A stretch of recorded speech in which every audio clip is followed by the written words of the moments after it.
In the closing months of World War II, as the Third Reich crumbled under the weight of Allied forces closing in from all directions, whispers began to circulate through the underground bunkers and secret research facilities scattered across occupied Europe. Whispers of a device so extraordinary, so potentially world-altering, that it would later become the subject of endless speculation, classified documents, and decades of historical debate. Die Glocke, the bell, a machine that some claimed could manipulate the very fabric of space and time, that others insisted was merely a propaganda myth, and that still others believed represented humanity's closest brush with unlocking the secrets of unlimited power itself. The story of Die Glocke begins not in the mystical mountain redoubts of popular legend, but in the deliberate, methodical world of Nazi Germany's scientific establishment, where ambitious researchers, desperate military strategists, and ideologically driven regime officials converged in pursuit of weapons that might turn the tide of a war they were rapidly losing. In the underground tunnels and hidden laboratories scattered throughout the Silesian region of what is now Poland, in the remote testing grounds hidden within the Carpathian Mountains, and in facilities whose locations remain disputed by historians to this very day, teams of scientists worked on projects that ranged from the plausible to the utterly fantastical, driven by a combination of genuine technological innovation, pseudoscientific speculation, and the kind of desperate hope that only a losing nation facing annihilation could muster. The Nazi regime, by the early 1940s, had invested enormous resources into what they called the Wunderwaffen, wonder weapons, technological solutions that Hitler and his inner circle believed would somehow reverse the military. Catastrophe engulfing them would drive back the Soviet hordes from the east, would stop the American and British bombing campaigns that were reducing German cities to ash, would perhaps even turn ultimate victory into something more than a fantasy. Die Glocke, if it existed in any form beyond the realm of speculation and rumor, would have represented the apex of this desperate technological quest, a machine that allegedly combined principles of physics that were either barely understood or completely misunderstood, that required materials of such exotic properties that their very existence remained questionable, and that promised capabilities so transformative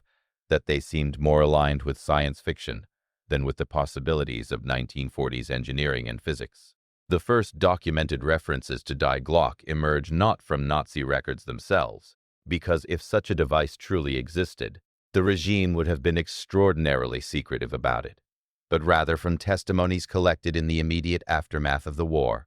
from accounts given by survivors, from interrogations of captured German scientists and military personnel, and from the fragmentary intelligence reports filed by Allied investigators tasked with understanding what the Nazi regime had actually achieved in their secret research programs and what they had merely dreamed of achieving. One of the most credible contemporary accounts comes from the Polish journalist and author Igor Witkowski, who in the 1990s began investigating rumors of an unusual object hidden within the Wenceslas mine in Lower Silesia, conducting interviews with German prisoners of war and with locals who had lived near the facility during the war years, piecing together testimonies that described not only a physical object, but also the nature of the experiments allegedly conducted within its presence, the strange effects that observers claimed to have witnessed, and the desperate efforts made to hide or destroy evidence of the project as the Soviet army advanced. Witkowski's account, which he presented in his book The Truth About the Wunderwaffe, describes a bell-shaped device constructed from a metallic material of unknown composition, approximately 9 meters in height, capable of being rotated and operated within a specialized facility, and protected by layers of lead and concrete shielding that suggested the experimenters were attempting to contain some form of radiation or energy that they feared could be dangerous. The descriptions grow more fantastical from there. Claims that the device generated some form of electromagnetic or gravitational field that it caused strange effects in its vicinity, including the deaths of plants and animals exposed to its effects, that it left behind a crystallized residue of unknown composition, and that German scientists believed they were conducting experiments related to temporal manipulation, anti-gravity propulsion, or the harnessing of exotic forms of energy that our modern physics would struggle to account for. But to understand Die Glocke not as a simple conspiracy theory or outright fabrication, but as a phenomenon worthy of serious historical consideration, we must first understand the context in which it supposedly emerged. The state of Nazi Germany's scientific establishment in the final years of the war, the very real advances that German researchers had made in certain fields, the genuine desperation that drove the regime toward increasingly outlandish technological solutions, and the murky boundary between legitimate research and pseudoscientific fantasy that characterized many of the regime's most secretive projects. German physics and engineering had, in certain areas, achieved genuine distinction and innovation during the Nazi era, despite the regime's ideological opposition to theoretical physics that it derided as Jewish physics, and despite the emigration of many of Germany's finest scientists to escape Nazi persecution, German researchers made legitimate advances in rocketry, where Wernher von Braun and his team developed the V-2 rocket, a sophisticated weapon that represented a genuine technological achievement even by modern standards. An object lesson in how a determined, well-funded program with political backing could push the boundaries of what was technically feasible.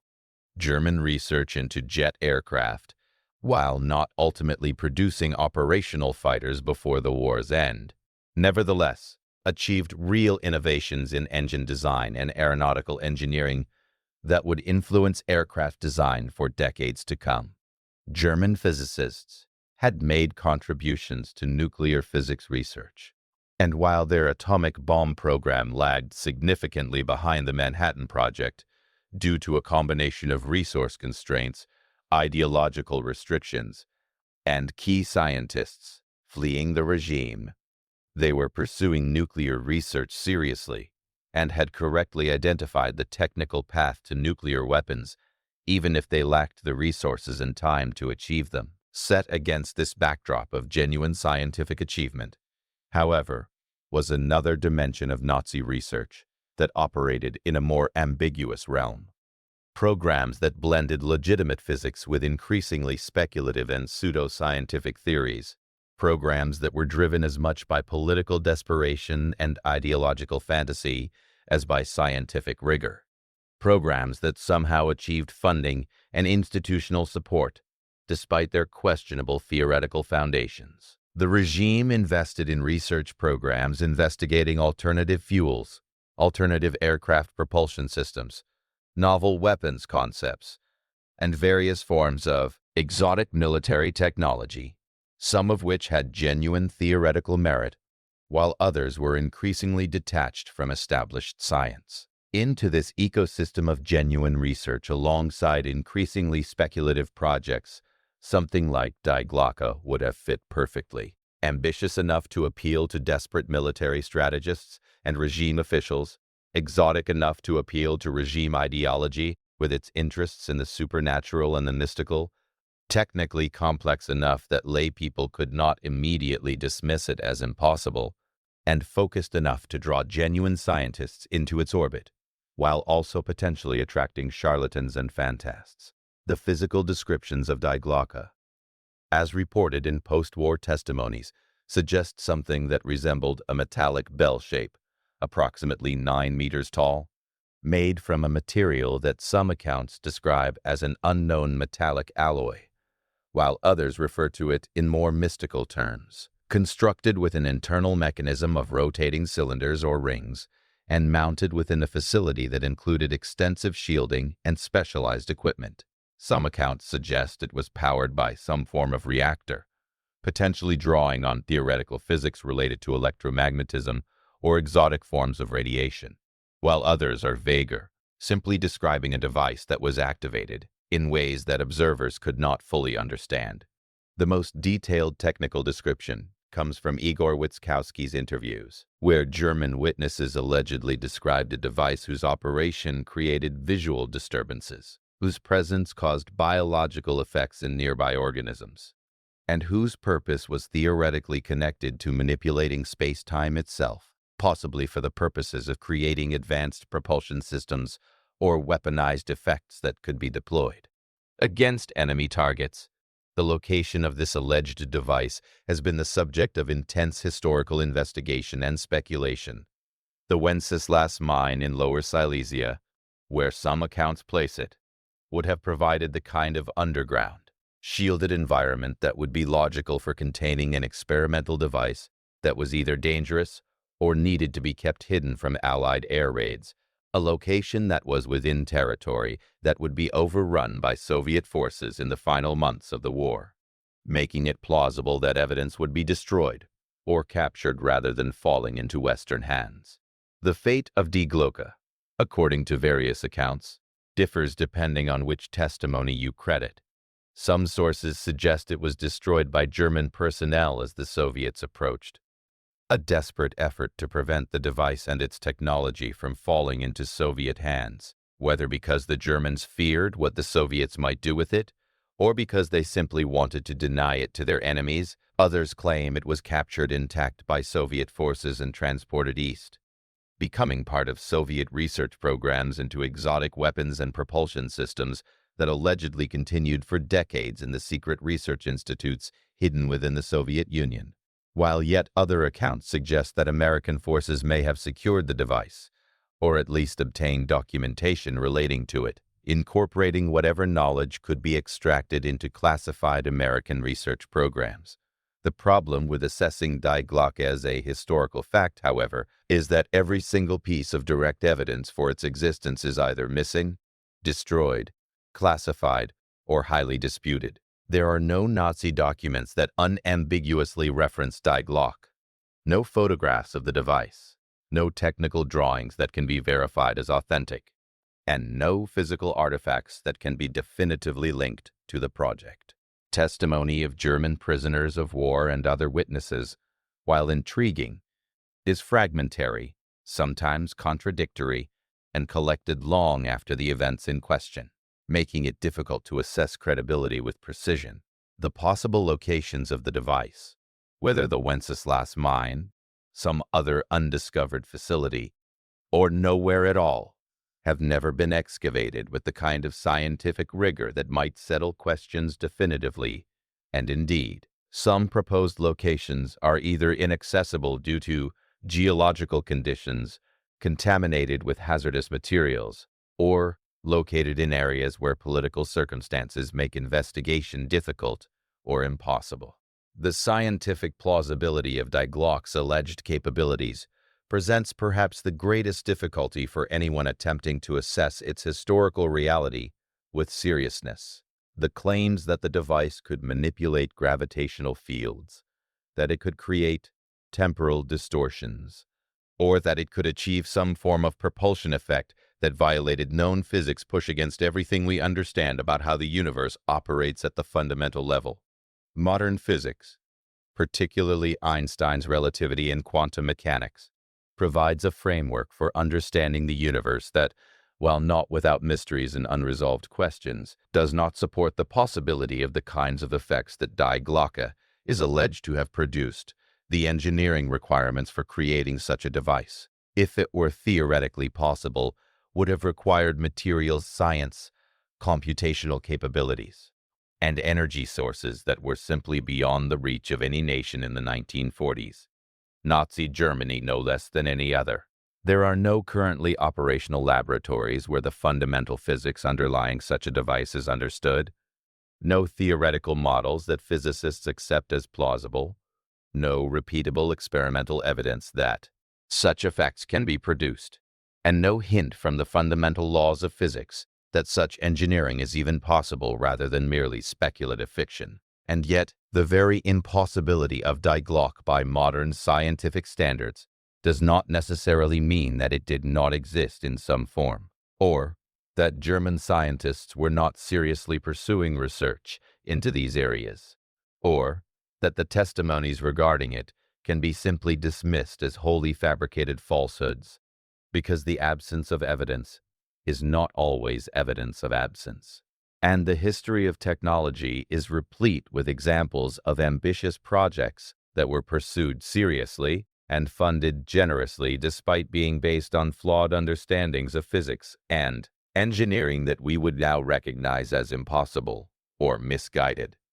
The question of what Die Glocke actually was, if anything, has become increasingly vexed by the proliferation of alternative hypotheses, each of which claims to explain the testimony and speculation surrounding it. The most skeptical interpretation is that Die Glocke was simply an invention, a myth, a false rumor that spread in the chaos of the immediate post-war period, perhaps originating as a misunderstanding of some other project, or perhaps purely fabricated by witnesses who were either confused, traumatized, or engaged in deliberate deception. Under this interpretation, there never was any bell-shaped device at all, and the entire phenomenon is best understood as a product of confusion, rumor, and the human tendency to create narratives even where no solid factual basis exists. A slightly less skeptical interpretation acknowledges that some kind of experimental device may have existed, but suggests that it was a more mundane object than the mythology surrounding it suggests. Perhaps a reactor of some kind, perhaps a test bed for some form of advanced propulsion system, perhaps a device for conducting electromagnetic experiments, but in any case, something whose actual capabilities and purposes were far less exotic than the post-war accounts suggest, and whose transformation into the mythologized Die Glocke reflects the distortions that occur when fragmentary memories are passed through the filter of decades and the mythology-making apparatus of popular culture. A third interpretation, advanced by some researchers and enthusiasts, takes the testimonies at something closer to face value, suggesting that German scientists were indeed pursuing research into exotic physics, that they may have believed they were on the verge of breakthrough discoveries relating to gravitational manipulation or other effects that would now be understood as pseudoscientific, but that they were pursuing these research programs seriously, investing resources, conducting experiments, and possibly achieving results that were mysterious to observers even if they do not conform to our modern understanding of physics. Under this interpretation, Die Glocke becomes less a device that actually could manipulate space-time or achieve exotic effects, and more a device that German scientists believed could or might be able to achieve such effects, a monument to the ambitions and the delusions that characterized certain sectors of Nazi scientific research, a window into what happens when rigorous scientific methodology is abandoned in favor of speculative theorizing driven by political pressure and ideological commitment. The broader context of Nazi wonder weapons research lends a certain plausibility to the idea that something like Die Glocke might have existed in some form, because the regime clearly did invest in numerous exotic weapons concepts, some of which achieved a degree of reality while others remained purely speculative. The V-weapons program, which produced the V-1 cruise missile and the V-2 ballistic missile, represented a genuine and substantial achievement, drawing on real advances in rocket science and aeronautics, even if the weapons themselves were not ultimately decisive in the war's outcome. But alongside and within the same institutional framework that produced the V-2, there were also more speculative projects. Research into exotic fuels, investigations into alternative propulsion systems, studies of theoretical weapons concepts that ranged from the aeronautically interesting to the purely fanciful. The regime invested in research into various forms of directed energy weapons, into novel aircraft designs, into submarine innovations, and into numerous other weapons concepts, driven by a desperate conviction that some technological breakthrough would somehow reverse the military catastrophe engulfing the Third Reich. It was this context of ambition, desperation, and increasingly delusional strategizing that would have provided the institutional and ideological space for a project like Die Glocke to emerge, to be taken seriously, to draw resources and talented researchers into its orbit, and to produce the kind of testimony and rumor that has survived into the post-war period. The investigation of Die Glocke in the post-war period has involved historians, military analysts, engineers, physicists, and amateur researchers, each bringing different frameworks for understanding what the device might have been. Serious historians have generally approached the question with considerable skepticism, noting the absence of direct evidence, the problematic nature of the testimonies, and the way that the legend has grown and evolved through decades of retelling and speculation, accumulating details, and becoming increasingly baroque in its claims. Military historians have occasionally focused on Die Glocke as a window into the desperation of Nazi Germany's late war strategy and the willingness of the regime to invest in increasingly unrealistic weapons projects as the military situation deteriorated irreversibly. Engineers and technical specialists have sometimes attempted to reverse engineer what Die Glocke might have been based on the fragmentary descriptions available, reaching the conclusion that while a bell-shaped device could be constructed, the exotic capabilities attributed to it would be extremely difficult or impossible to achieve with 1940s technology. Physicists have generally been dismissive of the claims that Die Glocke could manipulate space-time or gravity, noting that such effects would require physics that simply does not exist and material science capabilities that were far beyond what was available in the 1940s. And yet, despite this scholarly skepticism, Die Glocke has continued to capture public imagination, has become the subject of books, documentaries, and popular speculation, has been woven into narratives about hidden Nazi technology, secret weapons programs that continued after the war, and the possibility of suppressed knowledge regarding advanced physics and propulsion systems. The appeal of Die Glocke to popular imagination seems to rest on several factors: the genuine existence of secret Nazi weapons programs, the real achievements of German scientists and engineers in certain fields, the mysterious atmosphere of the immediately post-war period when genuine information about classified programs was limited and speculation filled the vacuum, the human tendency to believe in hidden knowledge and suppressed truth, and the particular appeal of the idea that some form of advanced technology might be concealed somewhere, waiting to be rediscovered or revealed. The alternative hypothesis that has gained some traction in recent years is that Die Glocke was actually a German industrial facility, or manufacturing plant, something whose purpose was utterly mundane, even if its presence seemed mysterious to observers, misidentified through the confusion and paranoia of the post-war period as some kind of exotic weapon or experimental device. Under this interpretation, the bell-shaped description might refer to an industrial component or building that merely resembled a bell. The mysterious effects observed nearby might have ordinary explanations rooted in industrial processes or contamination, and the entire mythology surrounding the device reflects the way that fragmentary knowledge, misidentification, and the human tendency toward pattern-making and myth creation can transform the mundane into the mysterious. The question of whether Die Glocke actually existed in any form remains, after more than 80 years, essentially unresolved. And there is a certain irony in the fact that a device allegedly representing the blueprint to unlimited power has itself become the subject of unlimited speculation, capable of being interpreted in almost any way, depending on what evidence one chooses to emphasize and what conclusions one wishes to reach. The documentary evidence that survives from Nazi Germany's scientific establishment simply does not unambiguously confirm the existence of Die Glocke,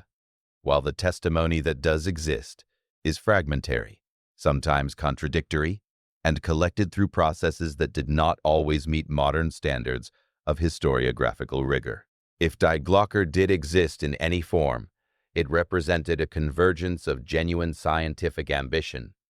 pseudo-scientific speculation, and the kind of desperate technological gambling that characterizes nations and regimes facing defeat, a project that may have consumed resources and talented researchers in pursuit of effects that almost certainly were not achievable within the constraints of 1940s physics and engineering.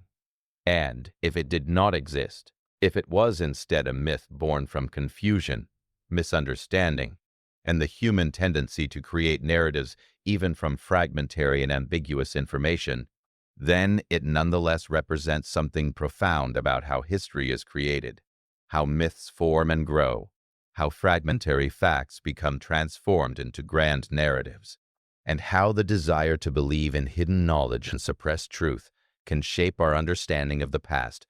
just as powerfully as documented facts can.